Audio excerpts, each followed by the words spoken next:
Listen to this episode if you have a new business idea and you want a game plan of how to get started.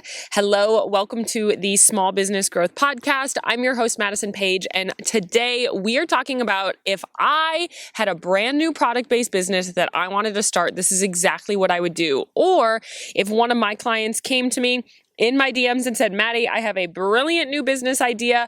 What the heck should I do and how should I go about it? We're going to go through kind of a game plan of what that would look like and what the process would look like of actually getting started.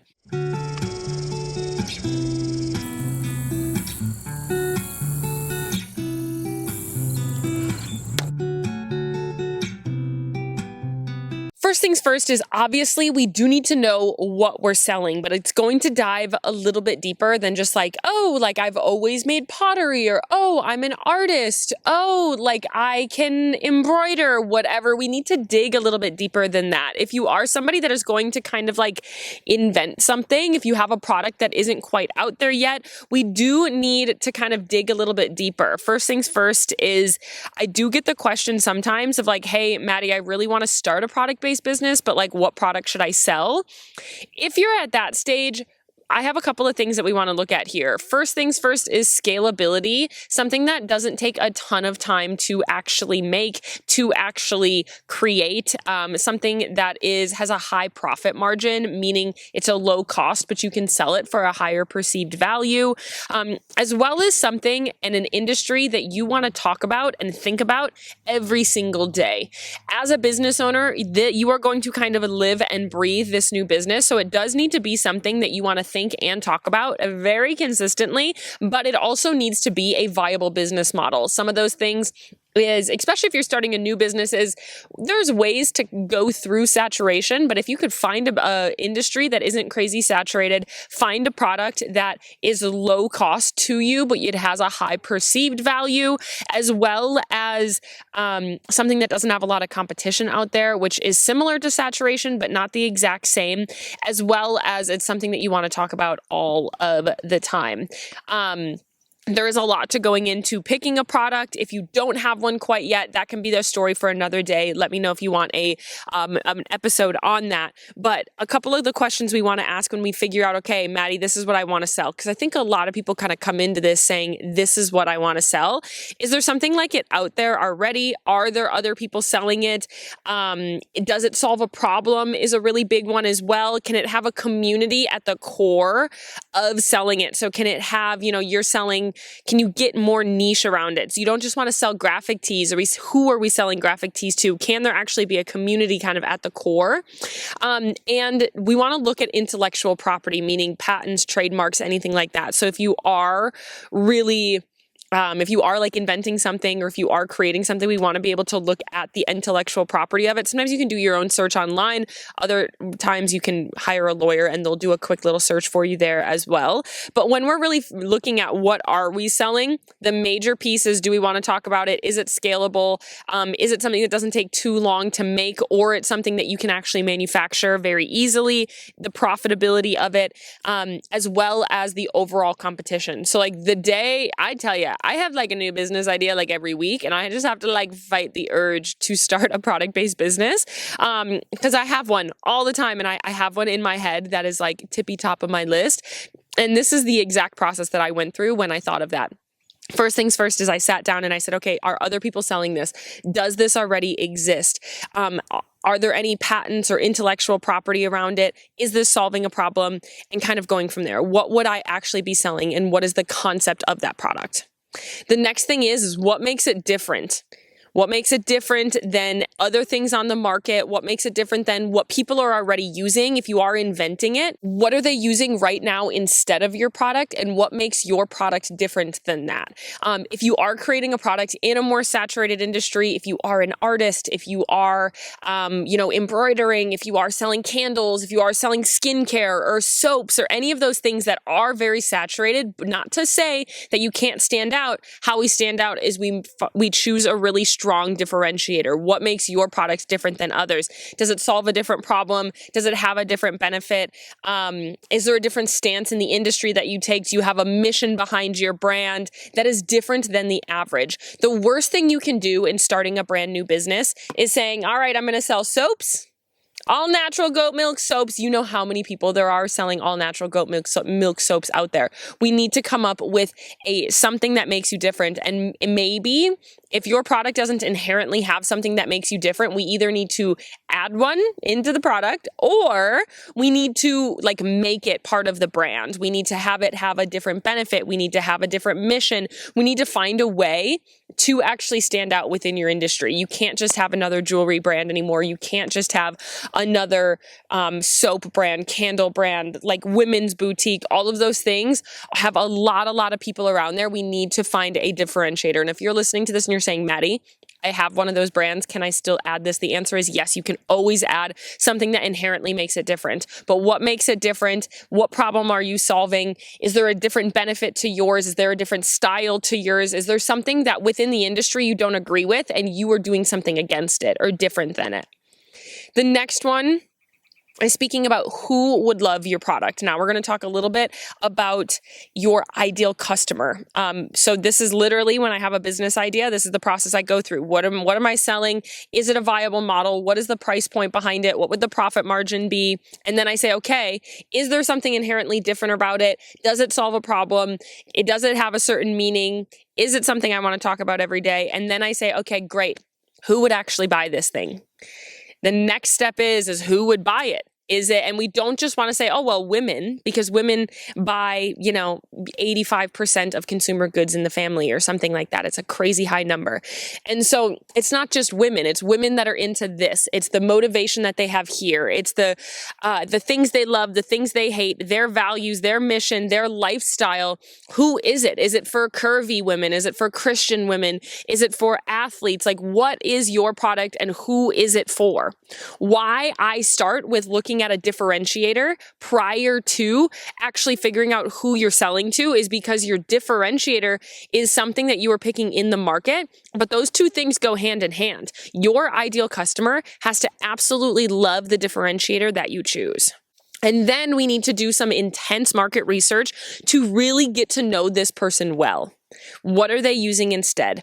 Who are they? Where are they? What words do they use for the problem that they have that you are going to solve? How are you really going to dive in and use messaging that is actually words that's coming out of their mouth because you have spent so much time with them?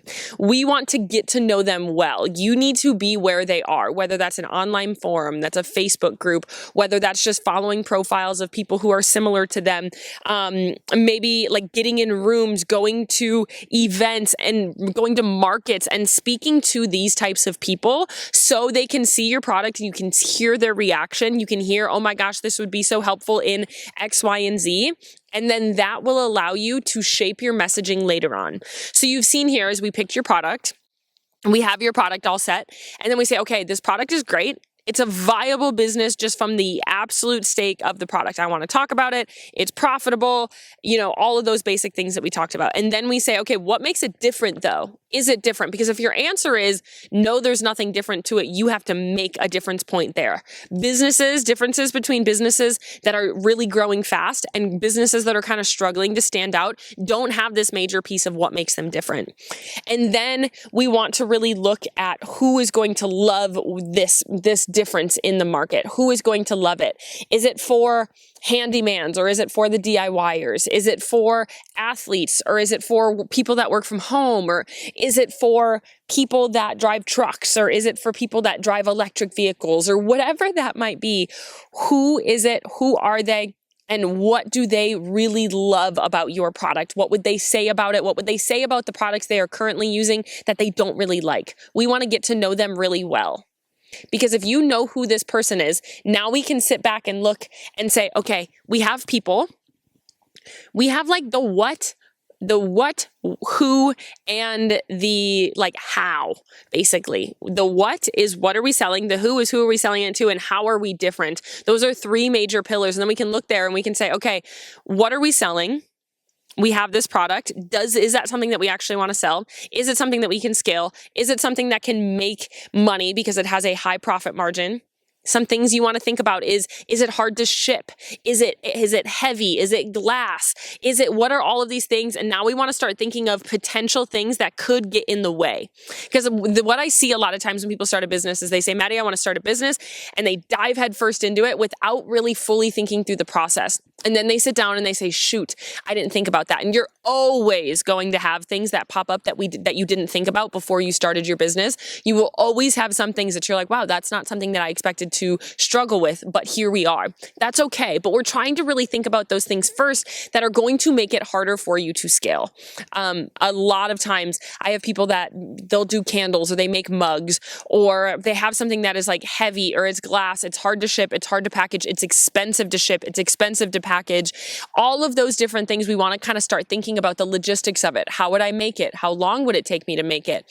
What is the cost of me making it? How would I package it? And kind of start thinking of the logistics of an actual purchase. And now we can sit down. We know, what are we selling? What makes it different? And who is going to love it? And we can say, okay, is there enough of a population that needs this? Is this problem valid enough that people would really love it? And is this product actually a valid product that is able to scale? This is something that we could totally do. If you're like, Maddie, I have a business idea, feel free to reach out and we can kind of go through this process together as well. I do it with a lot of different businesses. We can have a one-time call. You can reach out to me on Instagram if you're interested in it. The next thing is now that we have answered yes, okay, yes, there's enough people that would want to buy this. And honestly, when we are looking at who would love this product, I want you to be more niche, more specific than you actually think. I want you to get a little bit deeper. It's not just, gold jewelry for athletes. It's gold. It's like sweat-proof gold jewelry for athletes. So now we're kind of looking at that and we're saying, oh, dang, that product kind of like narrows down. You can already see the people that want to wear gold jewelry to the gym and are sweating in their products. And now you can kind of see, okay, that's its own little niche. Or sometimes I'll see, graphic tees that are made for kindergarten teachers or just teachers in general. Now you can kind of say, okay, it's easier to kind of start in that sense as well. You can start building that community really easily. I really love businesses that start with an already really solid community at the core. I think it makes it easier to grow. I think it's easier to build your own community within that other community that's already there. And you do this by having values. You do this by having enough of a differentiator in order to stand out in that sense. I do have a training on my website that's like $50. It's the Standout Socials training, and it teaches you really how to go through this process with your brand if you're interested. It'll be in the show notes. It's on my website somewhere. The next thing is now that we've kind of identified the visuals, or we've identified the like actual, okay, yes, this is a valid business model. Now we want to say, okay, what is the visual vibe? Notice I have not said that you're starting an Instagram profile yet. People are too quick to start marketing before we actually have this solid business plan. You do need to make a business plan. Now you can go and download a business plan from Google. It's going to have you write a mission statement, a value statement, a vision statement, all of these statements. It's going to have you build values. It's going to have you build slogans. It's going to have you do all these things. I went to college for business and entrepreneurship. That is what they're going to tell you to do. Now, yes, those things are very important. If we're talking like nitty gritty, I do want you to know what your business stands for in the industry. Are there anything that is, that's kind of controversial, and what side of the controversies are you on? So you can kind of put your stake in the ground on those things. What do you stand for? What are you building for? Having some sort of mission behind your brand, having a why behind your brand that is deeper than just like, I don't know, I just want to start a business. Are you helping somebody? Are you trying to build financial freedom for yourself? Whatever that is. I do recommend having a why behind your business, different than just money. But honestly, some people are motivated by money. So I'm not here to tell you that's wrong. All right. Because money is nice and it's nice to have. So if that is your purpose behind it, your girl has no judgment here. And so what we're really looking at next is a little bit more of the frilly fun stuff. We want to look at your brand. And when I say brand, I'm not saying go design the logo and pick a slogan and pick a couple colors. All right. I want you to think about the feeling behind your brand. What is the visual vibe? What is the aesthetic that you are building? Is your brand modern? Is your brand organic? Is your brand groovy? Is it nostalgic? Is it retro? What is that? And how are you going to go about building that? Are you going to use a typewriter font or a big, bold, kind of groovy 80s style? Are you going to make it really like clean and really simple and really thin and elegant? What is the overall vibe that you want to have for this? Because if we're going back to the gold jewelry for athletes, we can look at this from different brands right now. So I want you to picture this. You're making a brand for gold jewelry for athletes, which there is one out there. I don't know the name of it. But if you look at it, and I want to say, let's do an industrial brand, you can see what that will already look like. It's going to be gray. It's going to be gritty. These athletes are going to be sweating and like a little bit more industrial, hardcore. Messaging that they will use is like, just go get it, get after your goals, like, whatever, hustle hard, all of that. Or you can kind of make it like your clean girl Pilates gal. And that can be a little bit more simple, a little bit more elegant, a little bit more feminine. And now you can kind of imagine that. It's probably going to be a little bit more neutral. Everybody's going to be in a cute little set, probably going to have some Stanley cups around. It's probably going to be a little bit more like, girl, go get your bag, or not your bag, go get your bod, maybe. Maybe that's what we're talking about. Whatever kind of messaging that they would have, it would be a little bit more empowering. It would be a little bit more, probably a little like softer around the edges. All right. And so what we want to look at here now is that vibe that you're going for. And so let's talk about candle brands. If you're building like an all natural candle brand I use this example a lot as well, for pet proof, for pet homes. If you're building like an all natural candle brand for pets. And again, we have an organic vibe. You can already see what that's going to look like. It might have a wood top. It's probably going to be an amber jar. Your pictures are going to be kind of neutral. There's going to have some leafy greens in it, maybe some like cedar, whatever.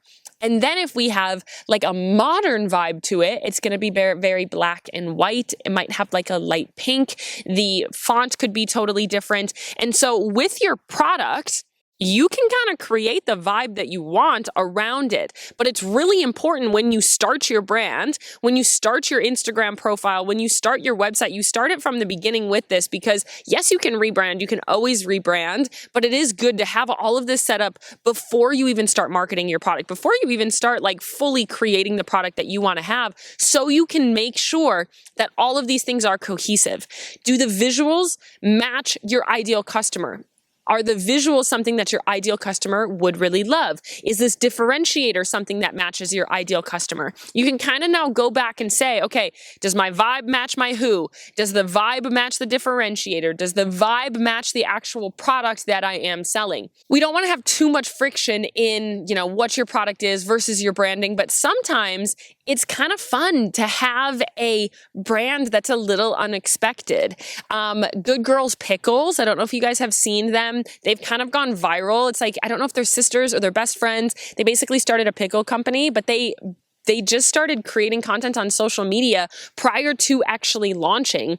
And they started talking about their journey and they have been sold out since like the day they launched. And now they're like way trying to figure out their inventory, yada, yada.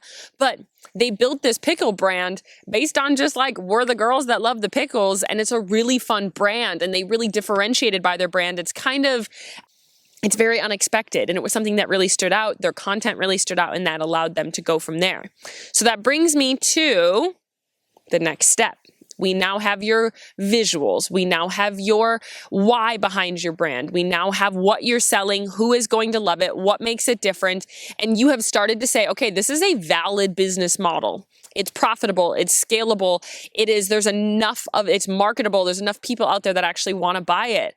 And now we have started to actually develop and conceptualize the product itself. You are like, okay, like I got my branding, I can kind of start creating packaging. You have a little bit of the vibe, you have the voice that's starting to come through. I like to start with a little bit of a meaning statement of some sort without getting too deep into that. It's kind of putting all of that together. It's like a slogan, but it actually tells you what the heck you're doing. We want to be very clear with this. Now you can start the profile, girlfriend, and it doesn't need to be, telling them everything of what's to come.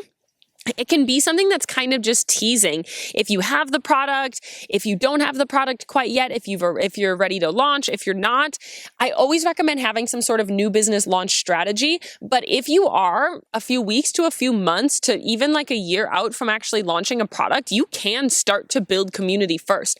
Start your profile, have the name, have all of that stuff all situated, and then start building the community. If you are for the DIYers, start talking about DIYs and providing content for them and talking about some of that as different things, some tips, some tricks. Start trying to build a community, because if you have a community prior to actually launching, it's going to make your launch and the growth process a whole lot easier. So find a way to come up with something to talk about. If you have a product that is for Christian women, start talking about something that Christian women would really enjoy.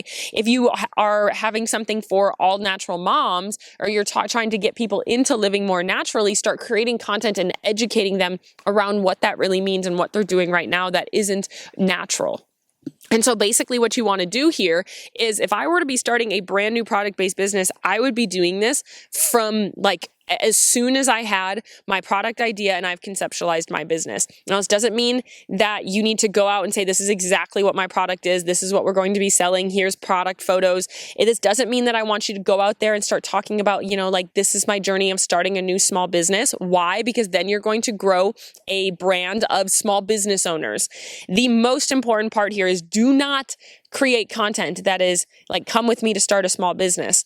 You need to create content that is like about the actual people that you want to attract, educating them, inspiring them, giving them some sort of content, and growing more people along those lines. Again, if it's for teachers, you want to start talking about tips and tricks for teachers. Here's some products that you really love for teachers, things like that you're kind of just like almost being an influencer for a space for the community to start building there. And if you have your product and you're ready to sell it, you can start building this community, or you can kind of just go right into a launch strategy. I would start the profile, start creating content. I would be very specific with the content I am creating first on this brand new profile. I would almost always start a brand new profile. It's a little dependent on a couple of different things, but I would almost always start with starting a brand new profile and start building that presence ASAP. If you don't have a product, if you're weeks to months out there, at least you can start building a community around the idea. If you do have the product, I would still start building the community and the presence right away. If you have a community prior to, it's going to be a lot easier. But some problems that I see right away with business owners that start a new product that start a brand new business is the first 150 people that follow them are their friends and family, and it's kind of like a hodgepodge bunch of people. And I actually recommend trying to build a community outside of a hodgepodge bunch of people before you advertise it. Why that is because the first, people that are coming to your profile and engaging are also training Instagram that is who Instagram, Facebook, TikTok, whatever, that is who really loves your profile. So if it's like a hodgepodge of like your Uncle Joe, your Auntie Mimi, your grandma, your mom, your best friend, your high school friend, your ex-boyfriend, like all of those people have different interests online, and it's actually going to confuse the algorithm a little bit. So I would try to do it without doing that, and maybe posting in Facebook groups and trying to get some really solid people first on that profile, and then you can announce it to the world and get people to follow you in that sense as well. And then we want to look at what to master now. So now you have a business, you have a business model, you have you know your branding, you know your ideal customer, you have your differentiator, you've started your profile, you've started to build community. And when I talk about building community, that means providing value and content that people inside of that community would be really excited about. Some things that you want to master here is organic social media marketing. You want to master community building, and you want to master product launches. Product launches are some of the first things that you want to master, because those are the days that you're naturally going to make the most amount of sales. Those are the days that you can control and actively sell to people. We want to master social media marketing, because that is going to allow you to actually build this community, get seen, and really understand the etiquette of building a business online. Community building and the tactics in order to do that are going to really help you build engagement, build people that really love you, kind of have that raving ride or die fan base. And honestly, something that I would do right, like as soon as you start that profile and when you're starting to create some of that content, is do so much content research and look at other people in your industry, even if they're influencers, whatever that is, in the industry, in the niche, other people that have communities of people that are similar to the community you are trying to build, and look at the content that goes viral and performs the best, and try to mimic or utilize some elements of those pieces of content and create them there as well. Now, we don't want to imitate, we don't want to copy, we want to look and see, okay, these are topics that people really enjoy, these are topics that are really working. How can we utilize that as well? How can we utilize that information? That then you can kind of start to utilize, okay, all of these other people are creating content. What they are doing is they're providing you data of what your industry really loves, what content they really love to consume. Now let's create that there as well, and start trying to get some brand awareness. If you have organic social media marketing, if you have a community building, you have your product launches, then we can kind of keep going from there. Your first step is getting sales at your launches. Your next step is consistent sales after that. And so if I were to start a brand new business, this is the process I would go through. Look at your business model, look at the product that you're selling, make sure it's valid, make sure it's profitable, make sure it's scalable, make sure it's marketable. Those big things does it have a high profit margin? All of those things that we talked about first. And then immediately I would say, okay, what makes it different? Does it fit in this industry? I forget what they're called. I did them in college, it's like a T-chart, and you're kind of like putting like, okay, in the industry of skincare, where are the stances? Natural to non to, for mature skin to young skin or whatever. What are the different things within your industry? Like, where do you go? Where are you on that T-chart within your industry? And kind of trying to see, okay, like who's around me? What are other businesses doing? Kind of doing some research just in the industry. And once you get to the point you're able to sit down and you're like, actually, I think this is a good business idea. Then we want to start saying, okay, who's going to buy it? Who is this person? Let's start to get to know them a little bit more, do some intense market research, get in rooms with them. Like, no matter what you have to do, join Facebook groups, go to events, really just try to start having conversations with them. And then we can kind of start building the visual vibe. And again, we do all of these foundations before we even start marketing. Do not jump to starting to create content too soon, because you might kind of jumble up what's actually going on here. We want to start that profile. We want to start creating that content with a lot of intention behind what we're doing. My dog is pulling a huge weed, like a thistle that's like 6 feet tall, and he's like bearing down, trying to pull it out of the ground. Who knew? I guess the thistles can't be that sharp, because he's really, really trying to reef on it back there. But this is what I would do. And then I would start the profile, start building a community, because the more connection you can have there, the more people you can have even prior to launching can be very helpful. And then I would start trying to master social media marketing, master social selling, and master community building from there. We put out new episodes every Tuesday and Friday. Make sure that you are subscribed wherever you are listening. I hope this was so helpful for you. If you have any questions on it, as always, I absolutely love it when you reach out to me on Instagram and you tell me what your biggest takeaways were, what you're loving. Please feel free to do it. Come say hi so I can stalk your profiles. If you have a new business idea, congratulations. I am so excited for you. I love, love, love helping people in this journey. Honestly, business ownership is one of the most wonderful things out there. It is incredibly hard. It is a big personal development feat as well as a business development, but it is so worth it. I would go door to door telling people to start a business, because there's just so many perks. So I'm so excited for you. If you have any questions, feel free to reach out. I love you. I'm rooting for you. I'm in your corner always. I will see you in the next episode.